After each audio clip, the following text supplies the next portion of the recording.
Okay.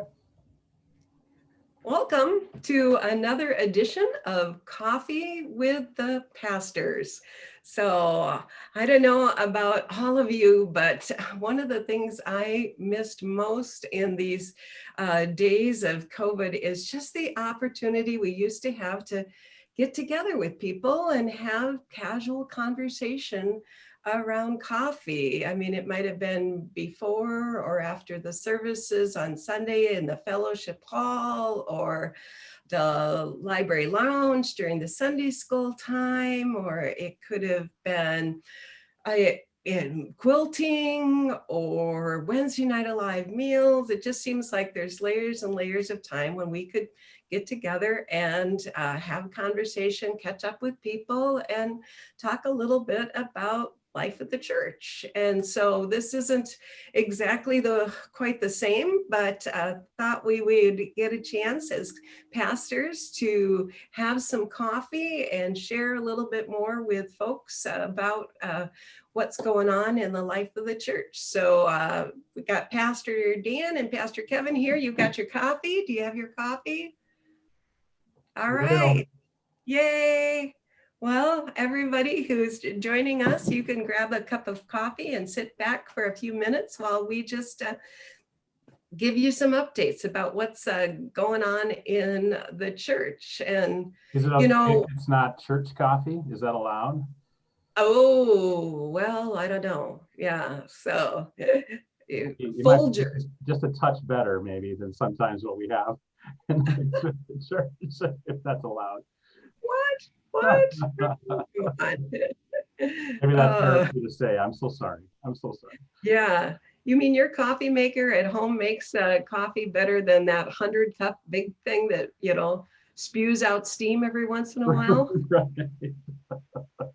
Exactly. Yeah. Oh, so, well, I think we're all struggling for some rhythms in life.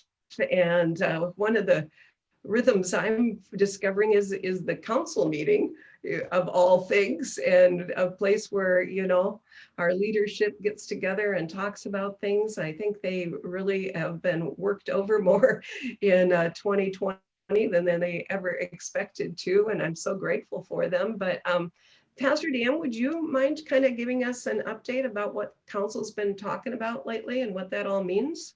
Yeah, I'd be happy to.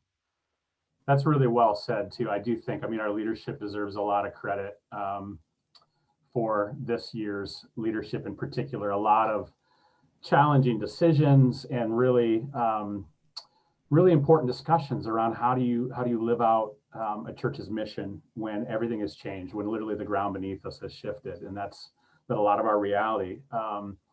This most recent meeting we had in October, we talked about some significant issues for the coming months. And I would just preface this by saying that I think we really tried to think ahead as much as we can in a time that is constantly changing, to say what's an approach for some of the key aspects of our life together that we could maybe settle into, at least as much as that's possible, never knowing what the future's going to bring. And so I wanted to just highlight a couple of those decisions that were made at our October council meeting, because I know that those are not necessarily heard or seen by a lot of our people.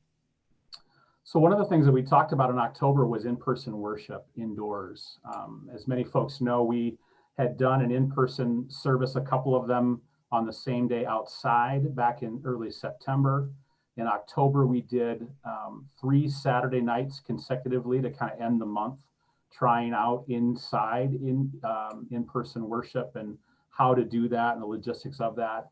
And so at the end of October, we talked about how we would proceed with this, and what we decided was to continue offering in-person worship on the first and third Saturdays of each month going forward. That folks would need to pre-register as they have for our previous services, either by going online or by calling the office, and that registration opens on the Monday prior to each of those services. That we would be masked and distanced, that number of people would also be capped at 85 people. but that we would continue to try that in the months to come, again, on that first and third Saturdays. And so I wanted to just show a couple of pictures of what that has looked like here in recent weeks. This is a shot from the balcony, one of the first weeks. You can see how there are predetermined spots in the sanctuary marked by beautiful little red cloths that kind of mark where we'd like people to be. So as you come into the sanctuary, you can choose where you'd like to sit, but they're staggered so that we're at least 6 feet apart from each other. Everyone is masked in the sanctuary. We're using the hymnals. We're not handing out any bulletins. You receive a packet, a communion packet, a prepackaged communion kit when you come in for worship. And that allows us to then commune in our seats and not have to process forward.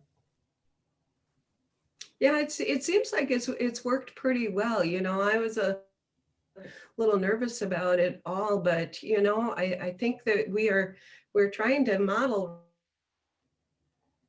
right, how you can do this safely, because this is the long term, right? And so, yeah, it's not perfect, and people miss singing, and it feels different, but at least it's worship in the church. Yeah, it feels really different to me too. But it is. I mean, at least we're able to be in the space. We're able to see one another. I love the sharing of the peace when people turn and wave to each other, and it actually goes on for quite some time, even though nobody leaves their seats. But I've been so grateful for the opportunity to be able to be together for those that want that are really desiring that. We've averaged about 50 to 60 people, so we haven't really come close to maxing out that number yet, which is just fine. Those numbers have been really manageable. I felt really good about the way people have responded to the guidelines. Folks have really done a nice job of keeping it as safe an environment as we can make it in these really challenging times.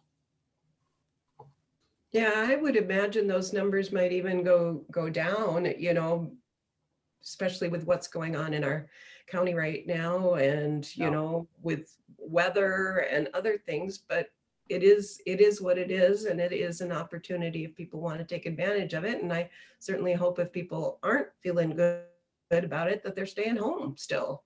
Yeah, exactly. And yeah, I completely agree. And as I said, I think our hope is to try to settle in a little bit to a plan, but knowing too that as things change in the coming months, we may have to back off from this. I don't anticipate anytime soon that we're going to add any more in-person worship opportunities. Not only does it not seem warranted with what's going on in our community, but we seem to be able to handle those that are interested in in-person worship right now with what we're doing. So we're certainly making plans for when the day comes that we can do that again, but I would just caution, I don't think it's good. It's going to be in the works here anytime in the next few months. So a couple other things council talked about. Small groups are continuing to meet in the building. We have some guidelines for that. 10 or less people. Everyone needs to be masked and distanced 6 feet apart. We're meeting in the fellowship hall only. And the reason for that is that that's one of our larger spaces. And so that seems to be a better place for people to be together, to have a little more airspace and a little more airflow in those places. And groups are also meeting for no more than 90 minutes. In fact, we're really encouraging them to think more about 60 minutes or less when possible. Again, just being cognizant of the way COVID works and trying to keep people safe. We're also having the groups that are there sanitize the spaces. We've got cleaning materials out, and groups have been great at wiping surfaces down before they leave, along with the support from our custodial staff around those things. Finally, the last significant piece I think we talked about at council was in regards to the building and our staff. Our building remains closed during the day. Even though we have groups and some activities happening, we're not opening it up for walk-in and those kind of things. We still do a lot. We're doing a lot of stuff at the entrance that help people drop things off, pick things up, those kinds of things. Devotionals are available, other resources. We're doing gathering of mission projects, but we're keeping our front doors closed, again, just for the safety of our staff and for others. Our office is staffed Monday through Friday, 9 to 5 p.m. So you can call the office during that time, and somebody will be there to answer the phone and help with anything. I just wanted to mention too that our staff, though, continues to work from home as much as we are able. Right? Yeah. I mean, look at us, right? We're at home this morning, and that I think that's the case for a good number of us on the team, which is really important in our new office wing, where many of us now are much closer even than we were before, and share similar air systems, those kinds of things. A lot of us are able to work very effectively from home. And those that need to be in the building to do certain things, they're there and they're doing those things, and they're doing it safely and keeping apart from each other. So we're really kind of adapting that to each person on the team.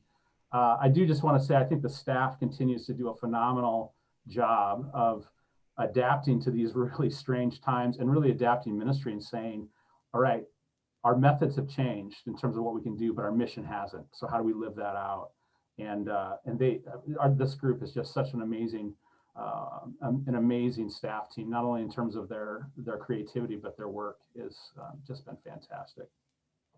Even though, you know, a lot of us have some folks at home now that we're home a little bit more that are maybe, you know, not thrilled the fact that we're all working from home, but you know, the pets will adapt, you know. So that's it for me on that. Well, that's a lot, but I appreciate that. I think it's, you know, some of that is in print, but yet I think it just helps to have it kind of described and talked about a little bit more. And I certainly agree with you. I appreciate the support of the leadership. It's a strange thing to work from home, but yet now it's starting to feel normal. And I do feel like, you know, in many ways I'm more productive at home than I am at church. I was just talking to Luann yesterday, I'm also more sedentary because I find that I'm just sitting here instead of, you know, walking to the hospital and walking through the hallways of the hospital to make visits. So thinking, okay, I gotta figure out how to move more, because I'm here and on the phone or on the computer. And I know a lot of our staff team is missing seeing people in the building. Our building is normally such a busy building, you know, almost 7 days a week. And I think that's been one of the hardest adjustments, is that we don't have those interactions with people. We have to be intentional. We have to call, and that's happening too. But it's just, yeah, it's different. It's different. But no, we're adapting, right? We're adapting and serving. So we just keep adapting and adapting. Oh, so how about you, Kevin? Yeah, tell us about life with Trinity for you, and you're adapting, shall we say? Well, we're adapting kind of everywhere, actually. And I'm sorry, I feel like I'm slacking. I didn't have a nice PowerPoint ready with pictures and bullet points. But I'll see what I can. Pastor always shows us up, doesn't he? You don't even need them. You're that exciting without them. I need that. Yes, yeah. I'm that engaging, right? Yeah, no, there's some really some interesting, fun, and actually exciting things happening, kind of in our youth ministry area, especially. If you haven't had the chance, watch and stick around for one of the new online Sunday schools that Marty has started. You know, we put those right at the end of the worship services, and we're going to get to where we post those separately. So if you're not able to watch the service, you can plug into that Sunday school sometime later. Little 10 to 15 minute things with people who have been leading Sunday school for years. It's just, I think it's a fun, entertaining piece that helps land what we're talking about in worship for the kids. And I think I understand even KCMR is playing that as part of our worship service. So people can stick around and listen to that piece. And if you do listen to KCMR, Douglas, I think a funny thing, someone had thought he's a new staff member. Douglas is actually a puppet, which if you're just listening, it makes sense that you don't know that Douglas is a puppet. But when you watch online, he's a puppet, which is great, but very helpful in what we're doing. Confirmation. is rolling along. I meet with the 7th graders and the 8th graders online every Wednesday. Actually, it's every other Wednesday. 7th graders one week, 8th graders another week. We're going through the sacraments, talking about baptism, and next week we start with communion. So there is some learning, but a lot of that is just about keeping in touch with their church friends and continuing to build those relationships with some of the small group leaders that are still active, and kind of keeping those small groups going for that time when we can come back and be in those small groups face to face a little bit more safely. 9th graders have been working on their mentor program. Most of them are finished up. A few are still finishing up, but they're working on their worship notes for this year. And I'm looking for a time in January where I can gather together with the 9th graders as small groups. That's going to give me an opportunity in January to do that. So we'll talk a little bit about some faith statements and about where we go from here. There'll be some news coming out. I don't want to say much right now, since this week we are working on trying to get our 2020 class confirmed. They were supposed to be confirmed at the first part of May. We're going to try to get those done before the end of the year here. So the end of this week, early next week, there'll be some information going out to those families about what those plans are. But I don't want to say much until they can hear from me first what's going on. And then in high school, Robin Kyme is our interim youth ministry director, mostly for the high school. She is energetic, wonderful person who is meeting with the high school kind of bus ride, the youth group. She's meeting with them online one week and now in person every other week. She drives up from Cedar Falls every other week to be with the high school kids as a small group in the fellowship hall. And she's got a good little core group that started inviting some friends, and they're having a good time together. And she's just a great person to have as our interim person right now, as we look for a new youth ministry person. And that's where I'm really excited about it. Our youth ministry search team has been working the last few months really hard. We started from a place where the education committee last year did what's called a scope and sequence, where we're looking at what are we teaching kids, starting with our preschoolers and getting them ready to be adult disciples of Jesus, and how does that go? And one of the things we noticed is that at Trinity, we have a big gap when it comes to young adults and college age kids. We do great ministry up through high school, and then there's nothing kind of for that young adult age. And so we took this as an opportunity to say, is this an area in youth ministry? Is this an area where we could expand? And so we brought in people from campus ministries at UNI and NIAC, and talked about the possibility of what could Trinity be doing in partnership or in addition to what is going on in those areas. Had some great conversations. We brought in a couple of youth ministers from our local community here that work with high school kids, and heard about what they're doing and what trends they're seeing. So we've been doing a lot of kind of research into what is possible. And we also know that Marcy was doing more than full-time work between her middle school and high school duties, that she really was much more than full-time. And so we started looking at the possibility of a full-time position that will be for high school and young adult ministry, that'll be a primary high school focus, but then start to develop something for young adults, college age at NIAC, and even perhaps our kids, young adults that are going off to college in other places too. And then a part-time position at the middle school level, grades 5 through 8. And that would actually kind of expand our middle school reach from just 7 and 8 to 5, 6, 7, and 8. In the midst of this conversation, we had a family step up wanting to give a significant gift to the youth ministry.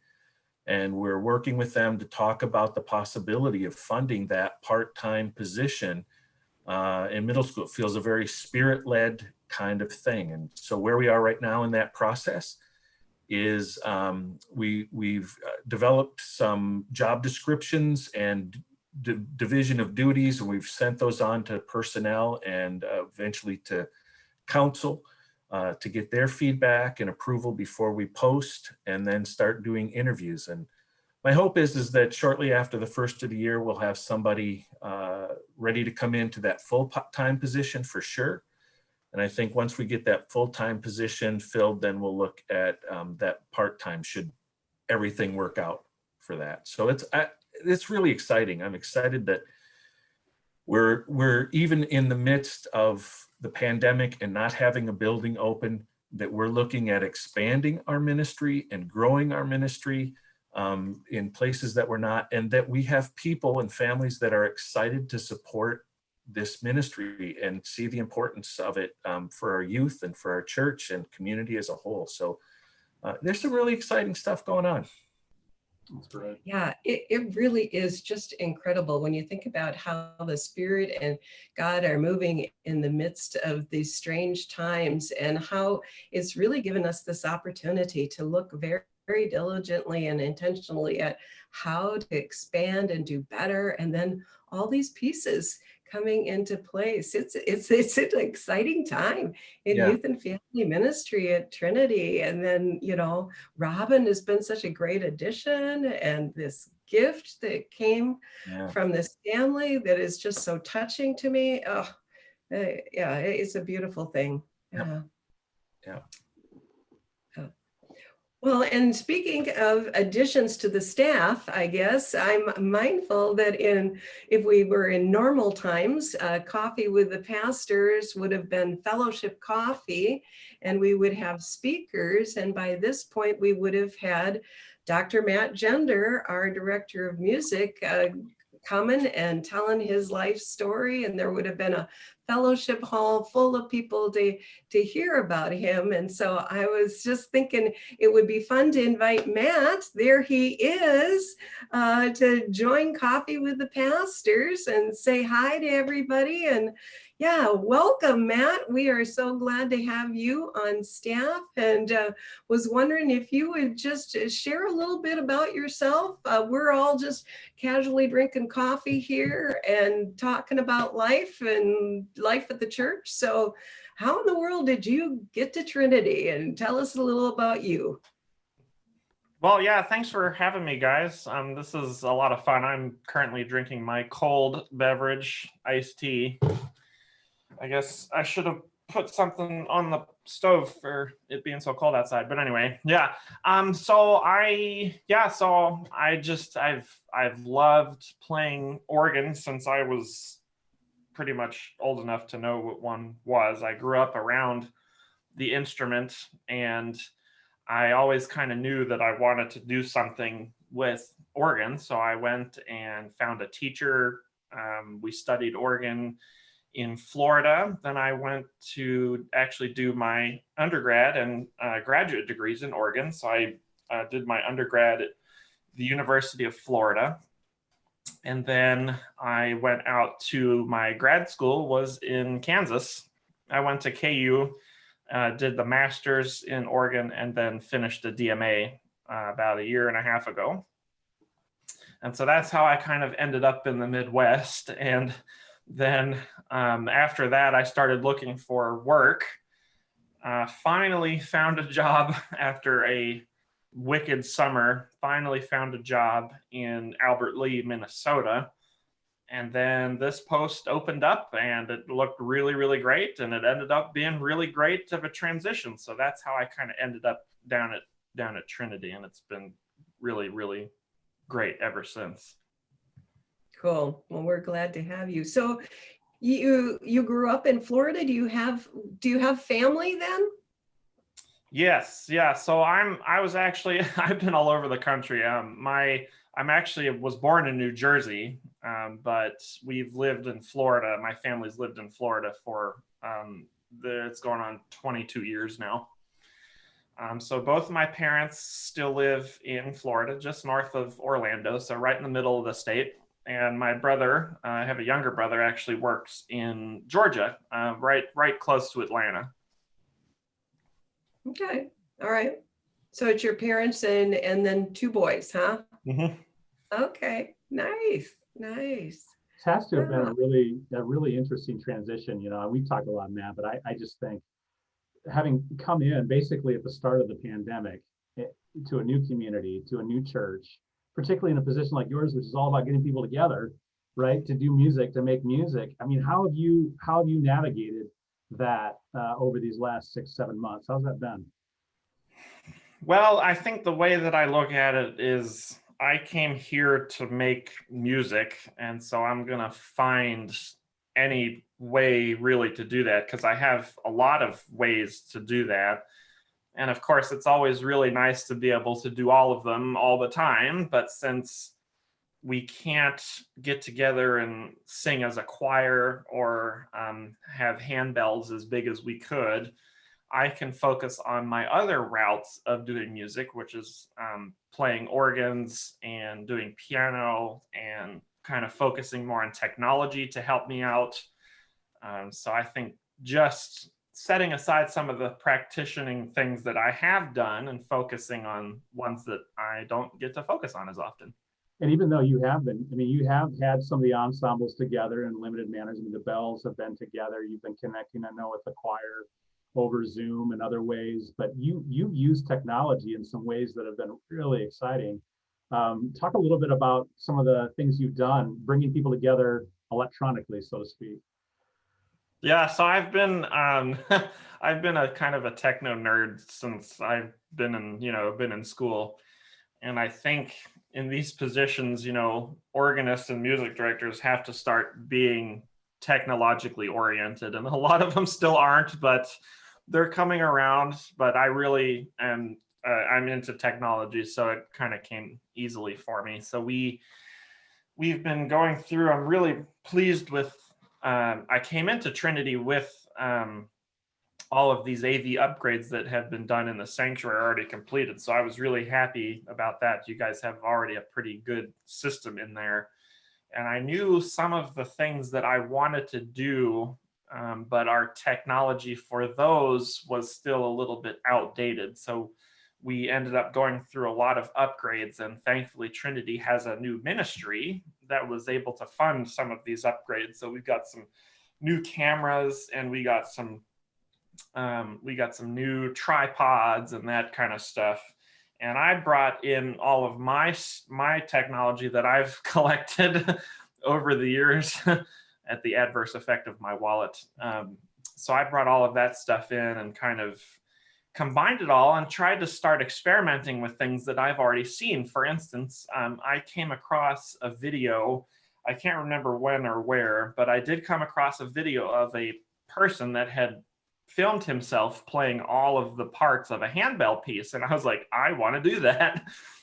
And I have now the means of being able to do that. So I tried it, and sure enough, it worked. It's always a bit of a risk when I've never tried something before. So we did that. And I also came across a video of a tiled virtual choir piece. And I knew that was something I wanted to try. And sure enough, we tried it, and it worked too. So, and you need to sing. Yeah, no, it was good how he dragged the staff kicking and screaming into that project. Yeah, we got most of the staff to sing too, which I was really happy about. That's when we knew you have real powers. I mean, if you can get the majority of the staff to sing on camera, that is really remarkable. That's really something. Yep. Yeah, I think that, I've heard a couple of people say it, and I agree that you're the right person at the right time. I mean, we've had a lot of wonderful musicians. We still have a lot of wonderful musicians at Trinity, but your skill set right now is just amazing for this time. Yeah. So yeah, you guys are too kind. I'm just trying my best to feel busy. Well, believe me, when it comes to technology and cameras and videos, you're my man. So I can make you busy because I don't want any of it. Yeah. Well, and I'm grateful for some of the gifts for video editing that you brought, Matt. I mean, even things like Pastor Kevin was talking about the Sunday school packages that we've been doing. That you were a big part of helping us as a staff to learn how to do those and to kind of raise our game in that area. So you've certainly helped us outside of the realm of just worship and music too.